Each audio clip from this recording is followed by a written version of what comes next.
Hey everyone, welcome in CLAT Point and let's start today's The Hindu News discussion जो कि CLAT, ALET, DULLB, LLM, NLSET and other law entrance test आप देंगे आप लोगों के लिए इंपॉर्टेंट हो सकता है। तो बिना समय गंवाए शुरू करते हैं। कल मैंने आपसे एक क्वेश्चन पूछा था क्विज में जिसका आंसर है के एम मुंशी। जितनों ने भी कमेंट सेक्शन में के एम मुंशी दिया था, वेरी गुड। आज आप लोगों का क्वेश्चन जो है वो ये है कि भाई कौन से ये जो प्रोविजंस दिए हुए हैं इनमें से मिला के भारत के कॉन्स्टिट्यूशन को रिजिड बनाते हैं, तो क्या सही है क्या गलत है। ऑप्शंस देखिएगा, जवाब कमेंट सेक्शन में दीजिएगा।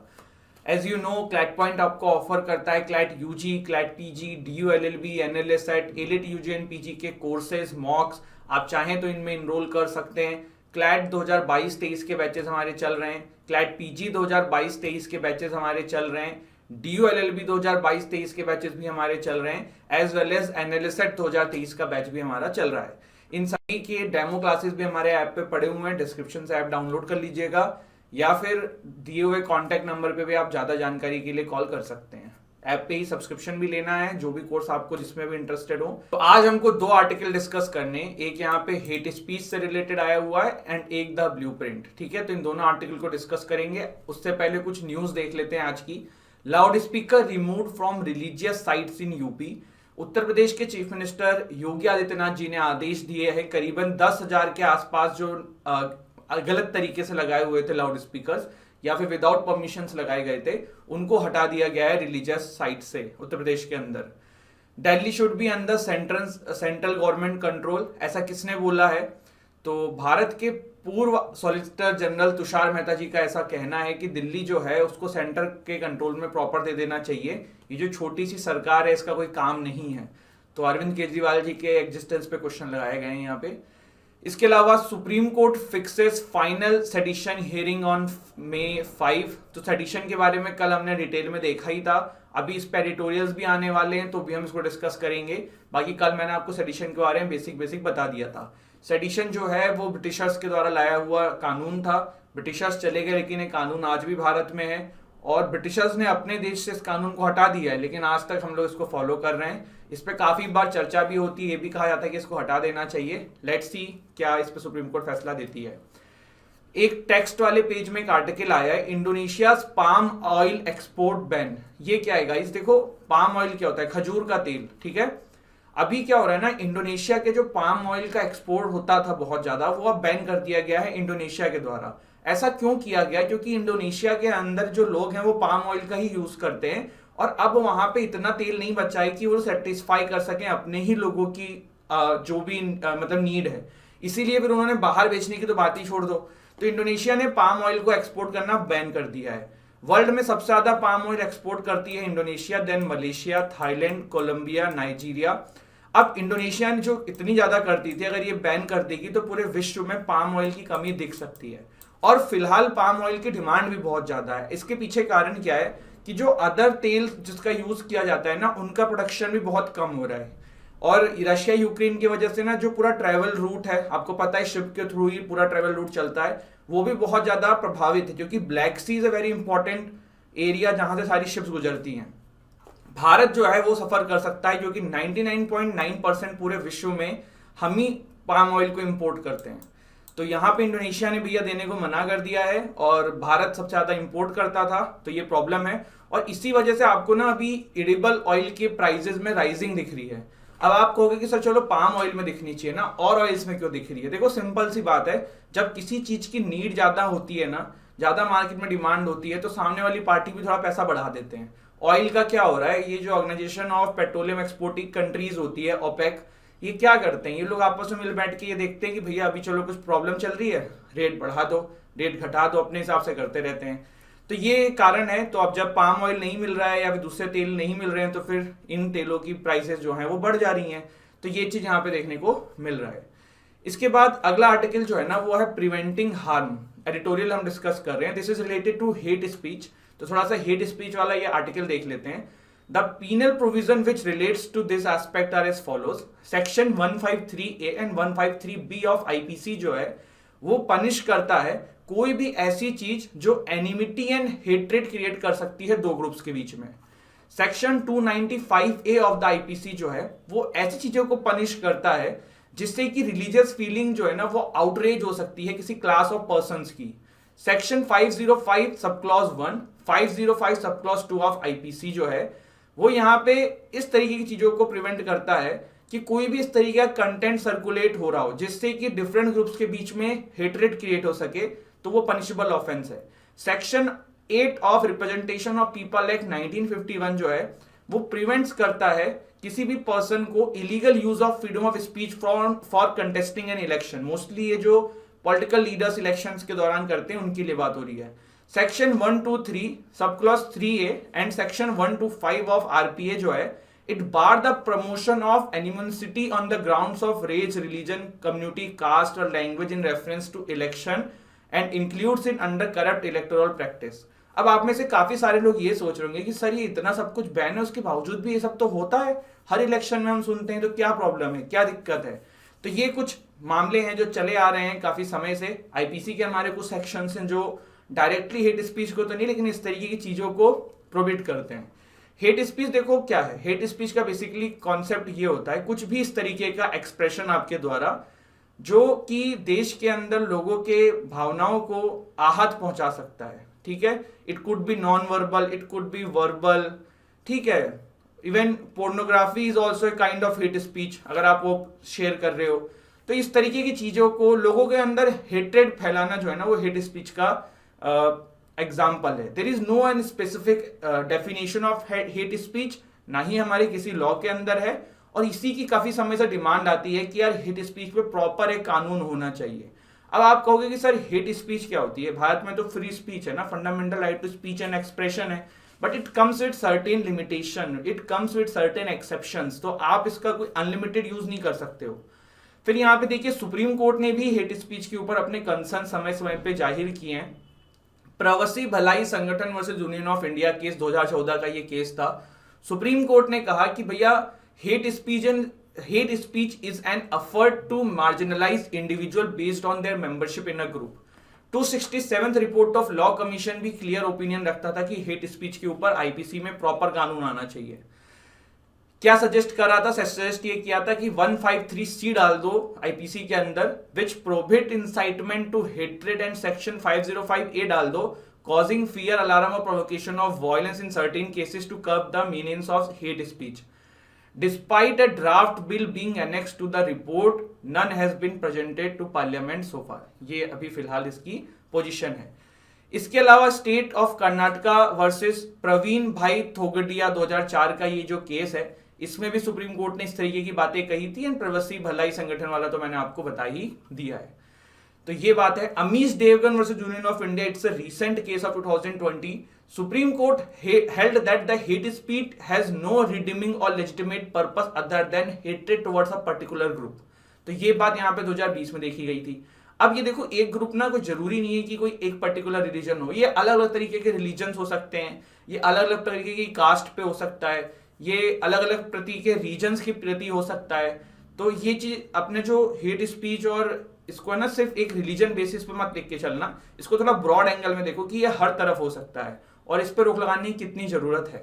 तो ये हमने कुछ मामले देखे हेट स्पीच से रिलेटेड और हेट स्पीच के बारे में जाना, क्या कानून है हमारे देश के अंदर हेट स्पीच के ऊपर वो हमने जाना। यहाँ पे देखो प्रिवेंटिंग हार्म करके जो ये आर्टिकल आया है, ये आया है कि जो धर्म संसद होती है ना उत्तराखंड में हो रही थी अभी, तो उसी के ऊपर सुप्रीम कोर्ट ने कल फटकार लगाई थी, तो वही इन्होंने यहाँ पे भी डाल दिया है। ठीक है, चलिए अब कुछ न्यूज हैं वो देखते हैं। 11 die as chariot touches live wire. तो एक चेरियोट पे कुछ लोग सवारी पे चढ़ रहे थे, ऊपर वायर होते हैं भैया, टच हो गया। तो थोड़ा सा आप लोग भी इन चीजों का ध्यान रखिए जीवन में। बहुत बार ना तफरी मस्ती मजाक में हम लोग जो हैं ऐसे कुछ कदम उठा लेते हैं जो बाद में काफी रिपरकशन आपको झेलने पड़ सकते हैं। तो समझदार रहिए और इन सब चीजों से बच के रहिए। इसके बाद states not passing on fuel duty cut to people. ये क्या है? देखिए हमारे मोदी जी जो हैं उन्होंने स्टेटमेंट ये दी है कि भैया जो हमने जो कुछ डिस्काउंट दिया हुआ है, मैं सिंपल शब्दों में आपको बताता हूँ, तेल पे जो हमने डिस्काउंट दिया हुआ है, तेल ये जो आपके फ्यूल हैं, और ये जो तेल पे जो हमने डिस्काउंट दिया है ना, ये ऐसे स्टेट जहां पे बीजेपी के द्वारा अलग कोई गवर्नमेंट है, बीजेपी से अपोजिंग कोई गवर्नमेंट है, वो गवर्नमेंट इस जो छूट हम दे रहे हैं फ्यूल्स के ऊपर उसका यूज नहीं कर रही है, जिससे कि लोगों को तेल महंगा मिल रहा है और लोग परेशान हो रहे हैं। तो यहाँ पे ये कहा गया है कि benefit of central excise duty जो है ना वो स्टेट्स यूज नहीं कर रहे हैं। तो ये आरोप यहाँ पे लगाया गया है मोदी जी के द्वारा। तो ये हमने यहाँ पे न्यूज देखी। Centre begins evicting eminent artist from government house. देखो पहले थोड़ा समझ लो, गवर्नमेंट की एक पॉलिसी है कि करीबन 40 artist can be allotted accommodation under a special Kota in general pool residential accommodation on the recommendation of cultural ministry, अगर वो 20,000 रुपए एक मंथ में कमाते हैं। और ये यहाँ पे आपको ध्यान रखना होगा कौन से मिनिस्ट्री के, उसमें कल्चरल मिनिस्ट्री, ठीक है।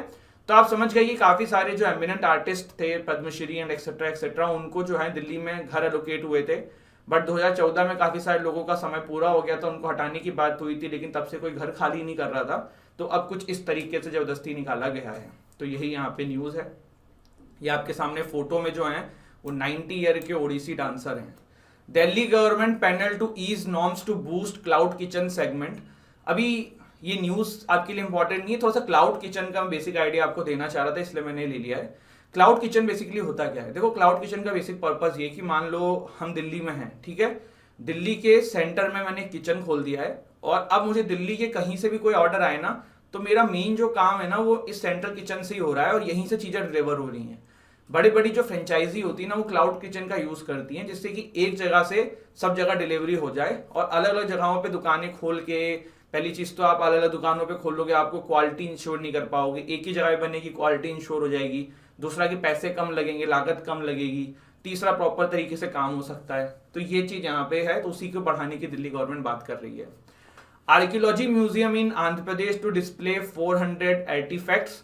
तो एक आर्कियोलॉजी म्यूजियम बनाया गया है डिपार्टमेंट ऑफ आंध्र प्रदेश के द्वारा, museum department of Andhra Pradesh के द्वारा, इलूरू के अंदर, जगह का नाम ध्यान रखिएगा। 400 artifacts dating back to the early historic period from 6th century BC to 4th century BC to 19th century AD तक का इसमें सब दर्शाया जाएगा। Union ministry of culture granted around 3.75 crore under the upgradation of museum scheme for the 5 crore project in Eluru town. तो ये आपने इसके बारे में न्यूज देखी है। फिर देखिए क्या है, एसएसएलवी डेवलपमेंट फ्लाइट्स लाइकली इन 2022। हमारे देश में एसएसएलवी बनाने की बात करी जा रही है। एसएसएलवी की फुल फॉर्म होती है small satellite launch vehicle. Small satellite launch vehicle जो है ये छोटे जो आपके सैटेलाइट्स होते हैं उनको लॉन्च करने के लिए काम में आता है इन अर्थ लो ऑर्बिट। इसका जो आप कह सकते हो वेगिंग अराउंड 110 टन के आसपास के जो आपके सैटेलाइट्स हैं उनको लॉन्च करने के काम में ही आएगा। और जो सैटेलाइट्स है वो करीबन 500 केजी का वजन उठा सकती हैं अगर उनको इससे ऊपर से लॉन्च करना है। इससे पहले देखो polar satellite launch vehicle use होता था पीएसएलवी, पर छोटे सैटेलाइट्स के लिए अब एसएसएलवी यूज करने की बात करी जा रही है। 3 स्टेज सॉलिड व्हीकल्स ये होते हैं। तो ये ध्यान रखिए, आपको पता है ना कि पीएसएलवी या एसएसएलवी इन सब पे सपोर्ट से ही जो सैटेलाइट्स होती हैं वो ऊपर जा पाती हैं। तो उसी के बारे में है, कहा जा रहा है कि 2022 के एंड तक भारत का बन के तैयार हो जाएगा। जैसे कि हम हेट स्पीच के आर्टिकल्स पढ़ रहे थे, सुप्रीम कोर्ट ने फटकार भी लगाई थी chief secretary of the states. तो उत्तराखंड ने 144 सेक्शन इम्पोज कर दी है सीआरपीसी की, और एक जगह पे धर्म संसद हो रही थी, उस जगह पे धर्म संसद रोक दी गई है। तो ये यहाँ पे देखा, उस जगह का नाम है Roorkee. AK Antony bids farewell to parliamentary politics. तो बहुत बड़ा नाम है कांग्रेस का ये, और इन्होंने जो है पार्लियामेंट्री पॉलिटिक्स से रिजाइन नहीं बोलेंगे, मतलब राज्यसभा में इनका जो टेन्योर है वो पूरा हो गया है, तो इन्होंने छोड़ दिया है। साथ ही साथ इन्होंने ये भी कहा है कि डिफेंस मिनिस्टर भी रह चुके हैं भारत के, ये कि अब दिल्ली से मन नहीं लगता है मेरा। तो इस तरीके की चीजें यहाँ पे आई हैं। Russia stops gas supply to 2 NATO nation. तो यहाँ पे रशिया ने भी बहुत तगड़ा जवाब दे दिया है नेटो के 2 नेशंस को। वो 2 नेशंस कौन से हैं उस पर हम आएंगे, चलो ठीक है। पोलैंड एंड बुल्गारिया जो है ये 2 नेटो के नेशंस हैं जिसको रशिया ने भी धमका दिया है। क्या धमकाया है? देखो, यूक्रेन ने बहुत ही हैवी वेपन्स मांगे थे यूरोपियन कंट्रीज से, और यूरोपियन कंट्रीज जो है उसको सपोर्ट भी कर रही थी। तो अब रशिया ने क्या किया, जो नेचुरल गैस के बिना देखो किसी भी कंट्री की हालत खराब हो जाएगी। तो जो पोलैंड एंड बेलारूस तो है ना वो रशिया से नेचुरल गैस इंपोर्ट करते थे, रशिया ने उनको देने ही बंद कर दिया। और रशिया ने कहा है कि ये और भी कंट्रीज के साथ होंगे अगर यहाँ पे जो है ये आप इस तरीके की चीजें जो आप वेपन सप्लाई कर रहे हो यूक्रेन को, आग बढ़ा रहे हो, ये बंद नहीं करोगे। तो यूरोपियन कंट्रीज कह रहे हैं कि भैया आप जो है ब्लैकमेल कर रहे हो। देखो, रशिया के पास चाइना एंड इंडिया का सपोर्ट है। सपोर्ट कैसे है? चाइना भी इनसे अच्छे खासा सामान खरीद रहा है, भारत भी ऑयल खरीद रहा है। तो रशिया को पता है कि अगर इधर 2-4 छोटे छोटे कंट्रीज बैन भी हो जाएंगे ना तो कोई दिक्कत नहीं है, और इसीलिए उन्होंने बहुत छोटे छोटे कंट्रीज पकड़े हैं। अभी पोलैंड एंड बुल्गारिया पे करके एग्जांपल सेट किया है कितना ही ले लेते होंगे ये लोग गैस। तो ये वाली चीज है। जनता कोर्ट जेल सू कुई फॉर 5 years फॉर करप्शन। आपको इनकी कहानी तो मैंने बहुत बार बताई है। म्यांमार में डेमोक्रेसी लाने में बहुत बड़ा हाथ था। 2008 में जब कॉन्स्टिट्यूशन आया था म्यांमार का, तो इनका उसमें बहुत बड़ा रोल था। पर उस कॉन्स्टिट्यूशन को मिलिट्री कुछ इस तरीके से लाई कि ऑंग सन सुई की जी जो है यही बाहर हो गई। ऐसा हुआ कि भैया ये जो है इलेक्शन नहीं लड़ सकती हैं और ये कभी प्रेसिडेंट नहीं बन सकती हैं। इसके पीछे कारण ये था क्योंकि इनके पति जो है वो फॉरेनर थे। तो इस तरीके का वो कानून ले आए थे कि स्पाउस अगर आपका फॉरेनर हो तो you can not be the supreme leader of the country. फिर 2020 में इनकी पार्टी के पास अच्छी खासी बहुमत आ गई थी। मिलिट्री को डर लगा कहीं कॉन्स्टिट्यूशन में परिवर्तन ना कर दें, तो भाई उन्होंने जो है जनता गवर्नमेंट कर दी। जुनता गवर्नमेंट का बेसिकली मतलब होता है मिलिट्री रूल। और अब क्या किया कि इतनी बड़ी लीडर थी ऑंग सन सुई की जी, इनको करप्शन के चार्जेस में 5 साल के लिए जेल भेज दिया है। आप में से बहुत सारे लोग ये सोच रहे हैं कि सर भारत का इन सब में क्या इन्वॉल्वमेंट है। तो देखो म्यांमार अपना पड़ोसी देश है। अपने यहाँ पे जो नॉर्थ ईस्ट एरियाज में इंसर्जेंसीज होती है ना, तो पहले क्या होता था कि जो इंसर्जेंट्स होते थे ये कुछ कुछ करके म्यांमार में बॉर्डर में घुस जाते थे। बट बाद में पहले 1990s के पहले तक तो भारत को संपर्क ही नहीं रखता था म्यांमार की आर्मी से, क्योंकि उनको लगता था कि भैया डेमोक्रेसी नहीं है, हम बात ही नहीं करेंगे।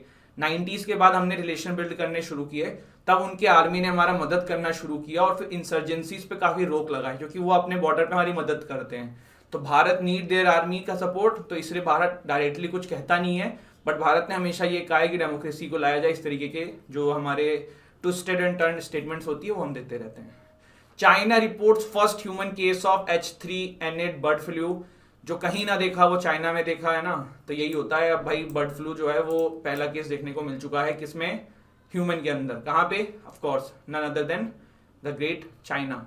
तो दिस इज इट गाइस, ये था हमारा आज का सेशन। चलो जल्दी से रिवाइज कर लेते हैं। China reports first human case of bird flu. Junta court jail Suu Kyi ji. Russia stop gas supply to 2 NATO nations. AK Antony bids farewell to parliamentary politics. Dharam Sansad पे बैन लगा दिया गया है रुड़की के अंदर। SSLV के बारे में हमने देखा, एक म्यूजियम बन रहा है कहाँ पे, इलूरी डिस्ट्रिक्ट के अंदर। Delhi government panel to ease norms to boost cloud kitchen segment. Eminent artist को निकाल दिया गया है। State not passing on fuel duty cut to people, Modi ji ऐसा कह रहे हैं। 11 dies as chariot touches live wire. Amish Devgan वाला केस किसमें देखा, हेट स्पीच का पूरा हमने आप कह सकते हो 360 डिग्री एनालिसिस कर लिया है। इसके अलावा हमने पाम ऑयल वाला आर्टिकल देखा, sedition hearing, Delhi should be under central control, loud speaker remove from religious sites in UP. तो दिस इज इट गाइज, ये था हमारा आज का सेशन एंड आई होप आपको सेशन अच्छा लगा हो। आप हमारे इन कोर्सेज के अंदर चाहें तो इनरोल कर सकते हैं। करना कुछ नहीं है, डिस्क्रिप्शन में जाना है, हमारा ऐप को डाउनलोड करना है एंड इन कोर्सेज में से जिसका भी आपको क्लास देखना है डेमो देख लीजिए, एनरोलमेंट अपना कर लीजिए, है ना। ये आज का क्विज का क्वेश्चन था। This is it, thank you so much. Video अच्छी लगी हो तो लाइक जरूर करना यार, शेयर करना, सब्सक्राइब करना चैनल को। जय हिंद, जय भारत।